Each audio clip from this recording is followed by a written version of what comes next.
Hey, what's up, guys? Welcome back to the pod. And in this episode, we're going to be covering how to figure out what funnel is the best funnel for you, your business, and your offer. And Los has not only a bunch of experience in choosing the right funnel, but scaling out almost every single funnel that can be out there. So, Los, I know that you've worked in high ticket, you've worked with ascension funnels, you've worked with product funnels. Why don't you just break down like which one is used for what? And where people get the best results and how it ties into the entire game that they're playing, which is business. If you're a coach or consultant service provider, you're probably going to want to start with high ticket funnels. The reason is it's probably new to you and you can afford a little bit of leeway of messing up because you're probably charging $5,000, $6,000, $10,000. And so you really want to focus on that cost per lead to be good, and then cost per application, and then cost per close, like average it out. Like this is what it's costing us to close somebody, right? So you get those metrics and you start figuring that out.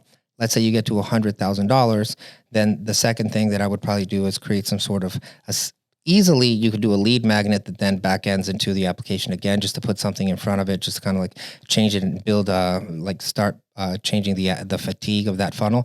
The other thing is you would go to an ascension funnel. So what an ascension funnel is basically say you're getting some problem solved. Let's say you want to learn XYZ SOPs for an agency. So you buy that specific set of SOPs for $97. Then the upsell is $197, and it gives you the other 5 frameworks. Then the upsell to that is usually $500, and it's going to give you a 6 weeks intensive on how to apply it and leverage that to get and retain more clients.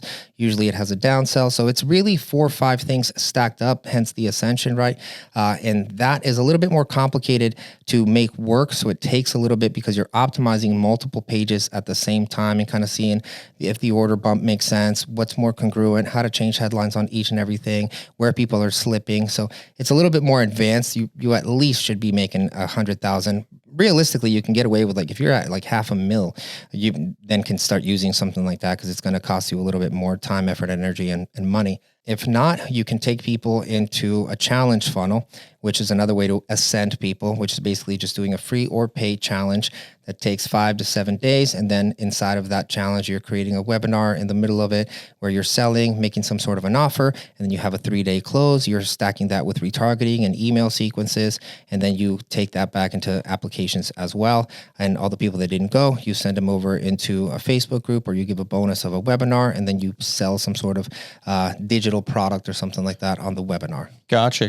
Yeah. So you just went through 3 different funnels, and I like how you went through that order because each one of them are different layers of complexity, as well as kind of like the fastest paths to cash because you play the game at different stages. So the high ticket funnel is where everyone should start, which for people that don't know is an application, or it's a video sales letter or just a video about your business.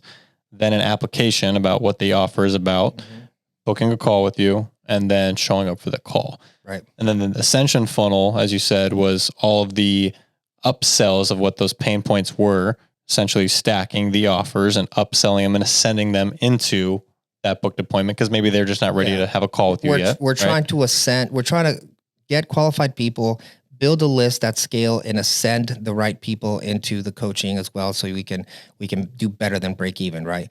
So what that does is really a nurture funnel that gets people to know, like, trust us. They buy when you pay attention. You're 11 times more likely to purchase from us again if you buy something, even if it's $7, it doesn't matter. And so that's what that is doing, right? The challenge funnel is helping you solve problems. Every day you solve one problem. So you're kind of like, your dopamine levels like, boom, I made it. And then there's an offer. And then there's other funnels that you could use as well, such as a webinar funnel. They used to be super strong, but with attention spans and things like that now, they're not a good front end. They're more so in addition to, or a back end on email, or some sort of a presentation in an industry that hasn't really seen them. But in services, coaching, real estate, you've seen them. And so you already know that it's probably pre-recorded, all that kind of stuff. Also takes, especially now, a little bit more time to optimize because people want less of that course right now, especially in this economy. People want services, or they want it like, solve my problem. You know, they don't have time, effort, energy to go out and watch 6 hours of a training and get it solved. They're gonna go choose a different solution for the most part. But webinars are another funnel that you could create. Gotcha.